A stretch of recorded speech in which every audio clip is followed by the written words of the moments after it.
Pan India star Prabhas lead రోల్లో భారీ బడ్జెట్తో రూపొందిన లేటెస్ట్ మూవీ కల్కి 2898 ఏడీ.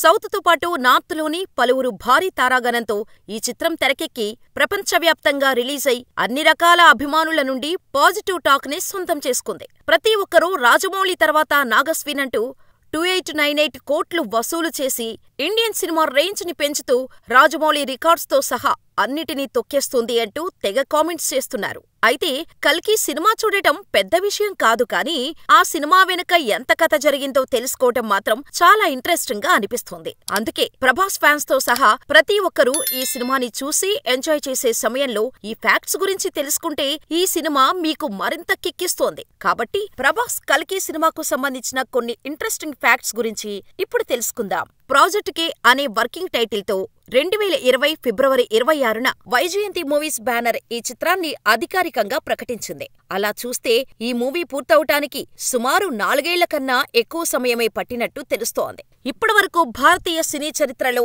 అత్యంత భారీ బడ్జెట్తో తెరకెక్కిన చిత్రంగా కల్కి 2898 ఏడీ రికార్డుకెక్కింది. దీని బడ్జెట్ సుమారు 600 కోట్లు దాటిందని ట్రేడ్ వర్గాల అంచనా. యాక్టర్ల రెమ్యునరేషన్, సెట్స్కైన ఖర్చుతో పోలిస్తే నాణ్యమైన చిత్రాన్ని ప్రేక్షకులకు అందించడమే లక్ష్యంగా అత్యాధునిక విఎఫ్ఎక్స్ ను రూపొందించేందుకు చిత్ర యూనిట్ భారీగా ఖర్చు చేసిందట.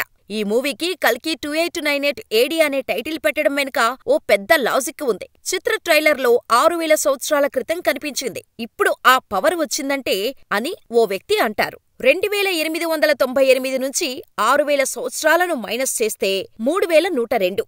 కృష్ణ పరమాత్మ అవతారం ముగించిన సంవత్సరం అది. అంటే 2898 ఏడీలో మళ్లీ శ్రీ మహావిష్ణువు కల్కిగా అవతరించనున్నారని అర్థం. ఈ 6000 సంవత్సరాల్లో జరిగిన పరిణామాలను కూడా టైం ట్రావెల్ రూపంలో ఈ చిత్రంలో మేకర్స్ చూపించే అవకాశం ఉందని సమాచారం. సీనియర్ డైరెక్టర్ సింగీతం శ్రీనివాసరావు ఈ చిత్రం కోసం కొన్నాళ్లు వర్క్ చేశారు. ఆయనకున్న అనుభవం మేరకు డైరెక్టర్ నాగస్విన్కు కొన్ని సలహాలు, సూచనలు కూడా చేశారట.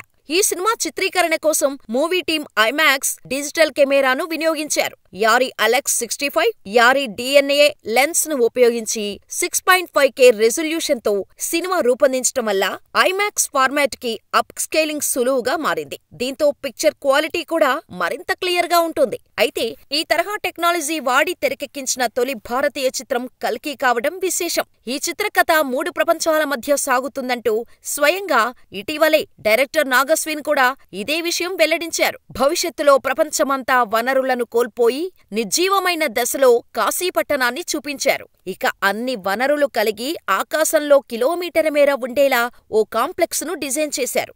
సర్వమత శరణార్థులు ఉండే ప్రాంతంగా శంఫల అనే ప్రాంతాన్ని చూపించారు. వీటి అవుట్లుక్ మాత్రం గ్రాఫిక్స్ ద్వారా రూపొందించారు. ఇందుకోసం దాదాపు 700 విఎఫ్ఎక్స్ షాట్స్ ఉపయోగించారట.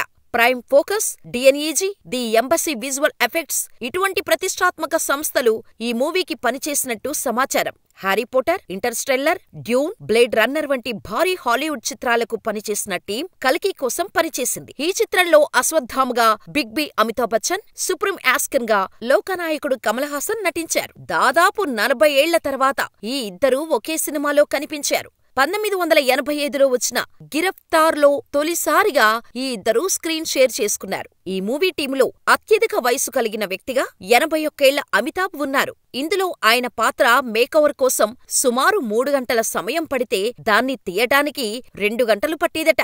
అంతేకాదు యాక్షన్ సీక్వెన్స్ కోసం అమితాబ్ ఎంతో కష్టపడ్డారు. గతంలో ఈ షూటింగులో ఆయన తీవ్ర గాయాల పాలైన సంగతి తెలిసిందే. ఇక మనం సైరా నరసింహారెడ్డి తర్వాత అమితాబ్ నటించిన తెలుగు చిత్రం ఇది. లోకనాయకుడు కమల్ హాసన్ ఈ చిత్రంలో సుప్రీం యాస్కిన్ అనే నెగటివ్ షేడ్స్ ఉన్న పాత్ర పోషిస్తున్నారు. ప్రస్తుతం సినిమాలో ఆయన కనిపిస్తున్న లుక్ కోసం అనేక టెస్టులు చేశారు. చివరకు లాస్ ఏంజల్స్ వెళ్లి హాలీవుడ్ సినిమాలకు వర్క్ చేసే మేకప్ ఎక్స్పర్ట్లను తీసుకొచ్చి ఈ పాత్రకు తగ్గ మేకప్ ను ప్రత్యేకంగా తీర్చిదిద్దారు.